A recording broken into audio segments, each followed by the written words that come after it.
There is a singular core technology helping to keep data private and secure. Everything from ensuring your personal conversations remain between you and the intended recipients to protecting your digital transactions and online payments relies on this technology. Encryption. In this video, we'll explore what encryption is, 4 fundamental forms of encryption, and some common, easily identifiable use cases of encryption. My name is Braden. Join me on a brief adventure sprinkling some clarity on the invisible guardian of our digital lives, that is, encryption. All data, from your credit card details to your precious pet photos to that essay you totally didn't stay up all night writing the day before it was due, begins in a format called plaintext. Plaintext simply means the data is readable by anyone with said file. Plaintext files are the exact opposite of encrypted. They're considered unencrypted. So, say we want to ensure our precious files cannot be viewed by anyone except for us. Well, that's where encryption comes in. Technically speaking, encryption is the process of turning plaintext data into a file unreadable to those without a quote-unquote key. To anyone without the key, the now encrypted file, called ciphertext, appears as a random string of characters. The whole encryption process takes place thanks to an encryption algorithm, a complex set of mathematical rules, which determines how data is converted from plaintext to ciphertext. Now, let's say we want to access the file we just encrypted. That process is called decryption, and that's where our key comes into play. When a file is encrypted, think of it as the file getting a lock placed on it, meaning that it also needs a key. The key is one of 3 things: something you have, are, or know. Something you have could be a physical security key like a YubiKey or even your smartphone. Something you are would most likely be biometrics like your fingerprint or facial recognition. Most commonly, though, an encryption key is something you know, a password. Entering the password, or using another accepted key, decrypts the file by decoding the ciphertext back into plaintext. One of the most common forms of encryption is on-device encryption, where the contents of a computer, tablet, smartphone, hard drive, or even individual files are password protected, preventing unauthorized access. Apple's iPhones and iPads are encrypted by default, with no way of turning it off without turning off the device's passcode. Meanwhile, Apple computers running macOS can be encrypted via a setting called File Vault 2, with Windows PCs able to be encrypted with a similar feature called BitLocker. In addition to on-device encryption, there are many different types of encryption and nuances to how each one is used. Next, let's take a look at 3 common internet-based use cases for encryption: in transit, at rest, and end-to-end. Encryption in transit, or transport layer encryption, is where data is encrypted while being sent across the internet, but decrypted once it reaches its destination.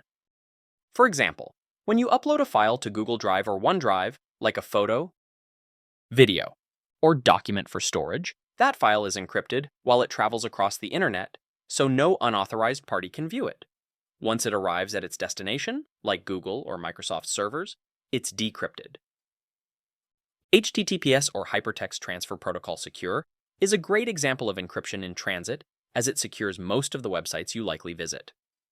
When a website has a small lock icon in the URL bar, you know it uses HTTPS, meaning that entering login credentials, credit card details, or other information will only be accessed by the website owner and not some random person on the internet.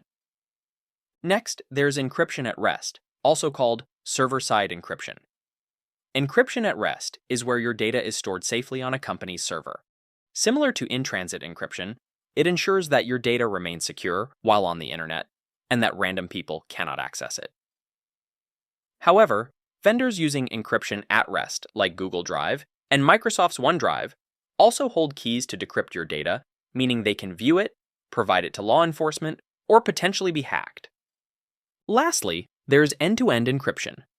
Unlike with encryption at rest, where both you and the platform vendor hold decryption keys to your files, with end-to-end encryption, the vendor does not, and only you can access the files despite the files being stored on a company's servers. Messaging services like Apple's iMessage and Signal are end-to-end encrypted, resulting in a secure messaging experience where only you and the people you're messaging can view your conversation threads. Let's take all of the concepts we just covered and apply them to an analogy. Say you have some items that you need to store. In this case, some precious pet photos.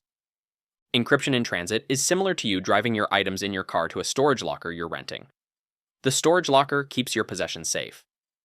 However, both you and the storage unit manager have a key because you're using a lock provided by the storage company.